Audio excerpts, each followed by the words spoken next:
잠언 29장 15절부터 27절까지 말씀.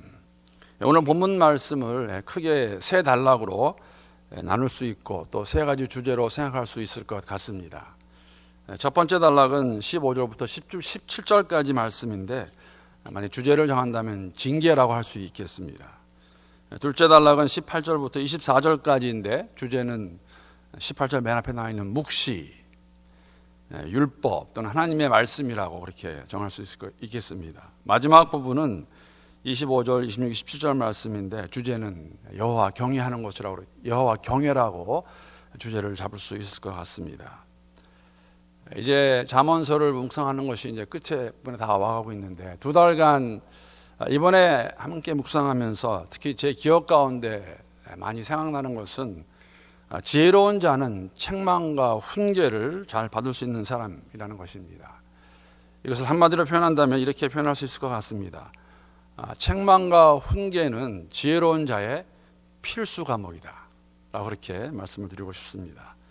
오늘 본문에도 15절에는 채찍과 꾸지람으로 17절은 징계라는 단어를 통해서 우리에게 필요한 것이 우리가 하나님을 경외하는 지혜로운 자들이라면 책망과 훈계의 필요성을 저희들에게 다시 한번 보여주고 있습니다. 아마 모든 분들이 공감하실 수 있는 것이라고 생각합니다.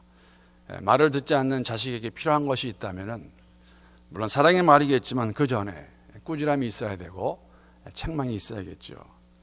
그들의 잘못을 바로 잡아서 잘 자랄 수 있도록 양육하는 것 부모의 책임입니다.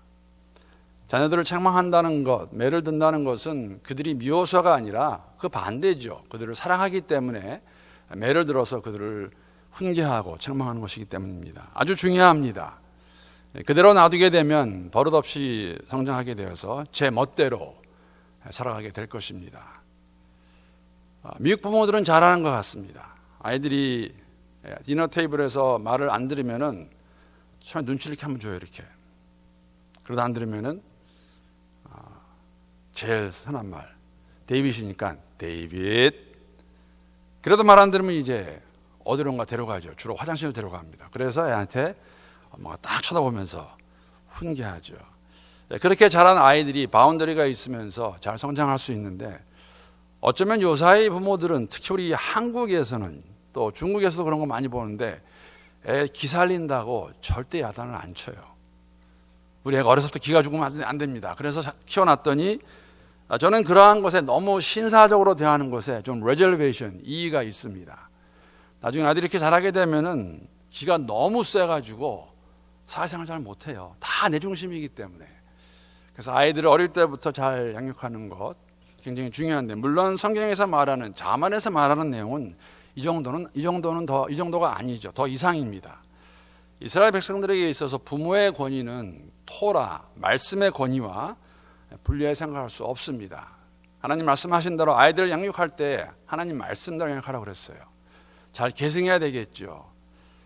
사랑하는 자식에게 매를 드는 아버지와 같이 우리가 하나님의 자녀이기 때문에 하나님께서도 우리에게 어려움을 허락하시고 필요와 때에 따라 매도 두십니다. 고난도 주십니다. 그래야 우리가 정신 차리고 돌아올 수 있기 때문에 안 그러면 그대로 놔두면 마음대로 살 것입니다. 우리 자녀들에게 무엇을 잘 가르쳐야 될까?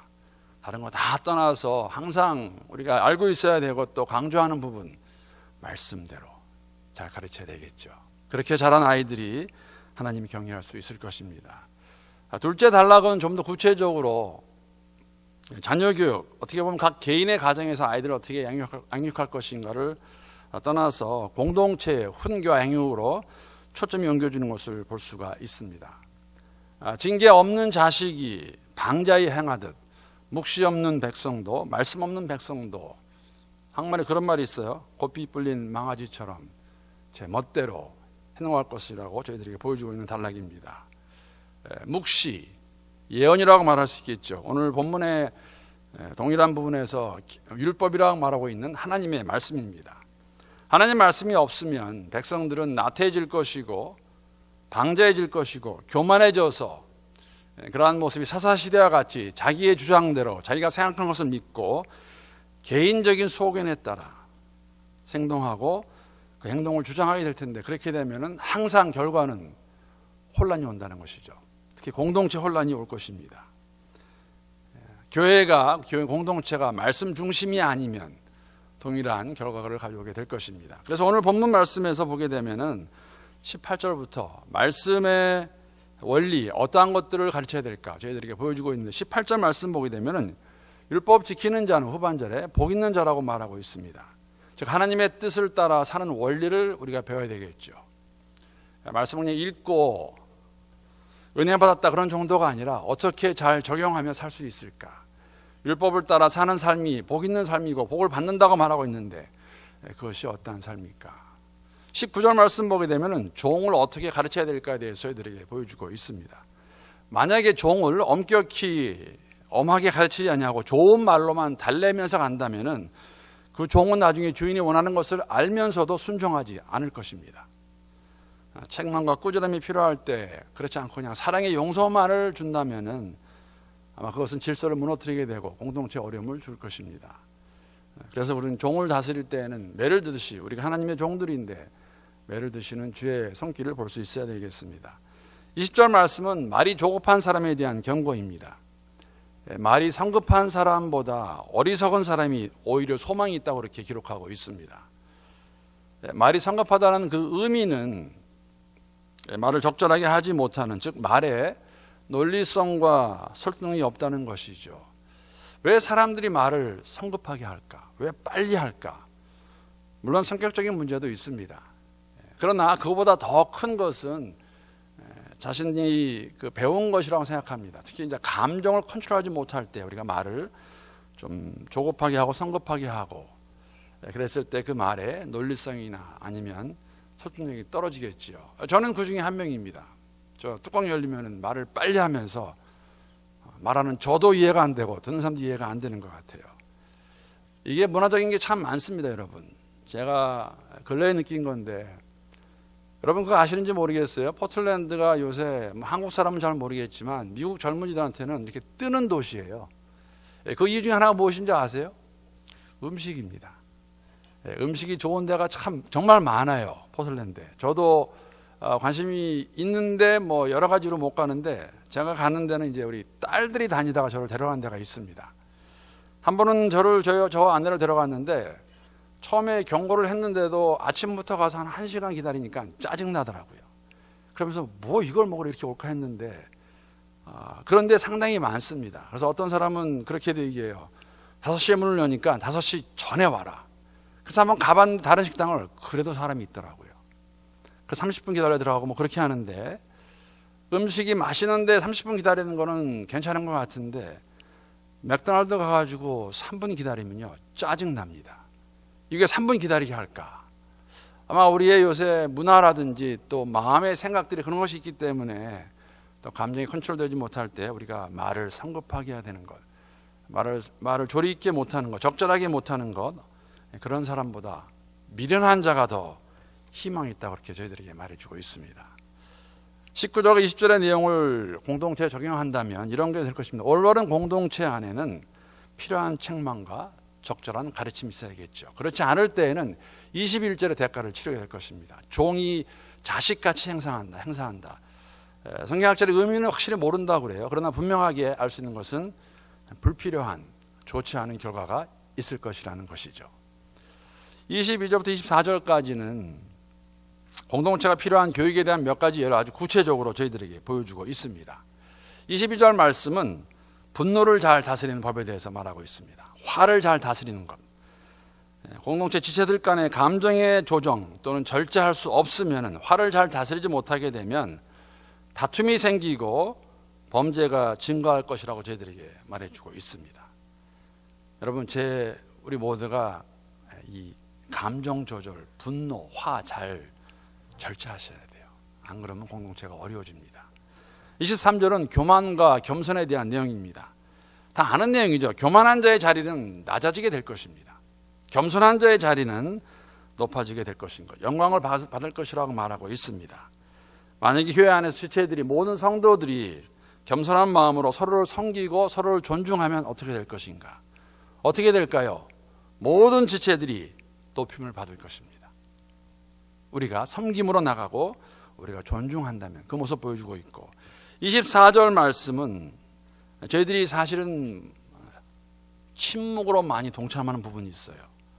다른 사람의 죄에 동참하지 않아야 되는 것을 보여주고 있죠. 동참하지 말라고 그럽니다. 저는 이 구절을 보면서 24절 말씀, 제가 한국에 있을 때 재미있게 보았던 아주 오래된 드라마가 생각이 났습니다. 수사반장. 여러분 기억하시는 분 많으실 거예요. 최불암 씨를 스타로 만들었던 그런 드라마입니다.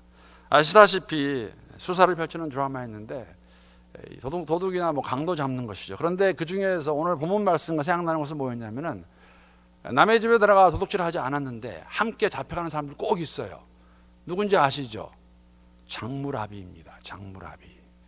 훔치지 않았는데도 훔친 물건을 가지고 와서 사실은 싸게 팔면은 장물아비들은 모르지 않아요. 알면서도 그것을 보통은 받아다가 팔게 되었을 때 꼭 그 사람도 함께 잡혀 들어가더라고요. 도둑과 어울린 자들. 그런 자들에 대해서 말하고 있습니다. 함께 사실은 어려움을 당해도 변명할 수 없다는 것이죠. 공동체 안에서 우리가 알면서도 분명히 보이면서도 죄에 동참할 수가 있어요. 여러 가지 이유로 그 사람이 나와 친구니까, 나랑 가까우니까, 아니면 그냥 침묵으로 동참할 수 있는 것 저희들에게 보여주고 있습니다. 그렇게 됐을 때에는 어려움이 있다는 것, 공동체가 혼란에 빠진다는 것 저희들에게 보여주는 말씀이라고 생각할 수 있겠습니다. 마지막 단락은 공동체의 진정한 안전은 하나님을 경외하는 것에 있다고 저희들에게 보여주고 있습니다.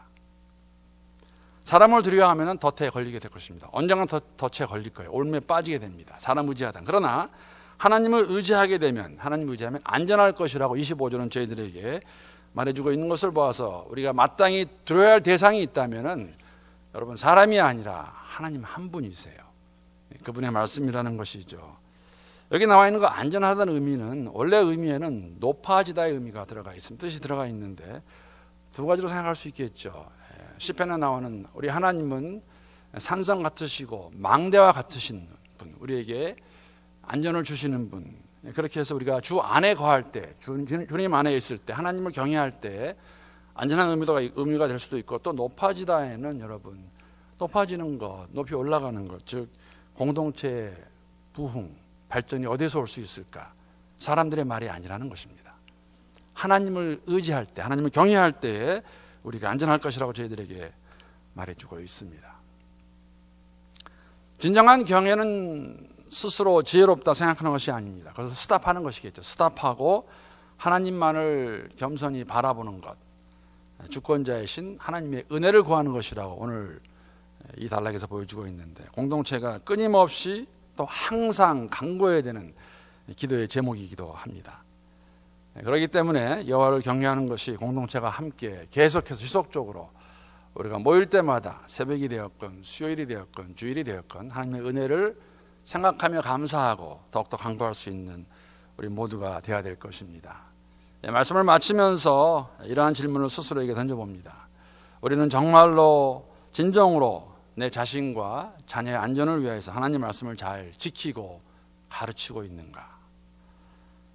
혹시 우리가 하나님보다 더 두려워하는 것은 내 삶 가운데 없는가?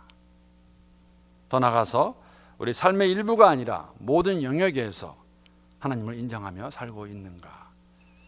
모든 영역에서 하나님을 인정하며 살아가는 사람들의 특징 중에 하나가 무엇이냐면은 사도 바울의 고백을 빌려다가 오라 나는 곤고한 사람이로다 입니다.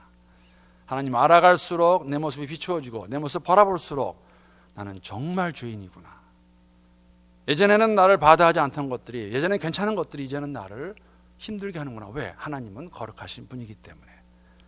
우리의 삶 모든 영역에서 하나님 인정하는 것이 이러한 모습이 아닐까. 나 이제 좀 괜찮네. 나 이제 믿음이 좋은 것 같네. 그런 것이 아니라 하나님, 나는 죄인입니다. 하나님 앞에 나올 때 이러한 삶을 살기 위해서 우리 모두가 계속해서 주의 징계에 귀를 기울이고 주의 말씀에 순종하며 주만을 경외하는 공동체가 될 수 있고 오늘 하루의 삶이 될 수 있기를 우리 주님의 이름으로 축복합니다.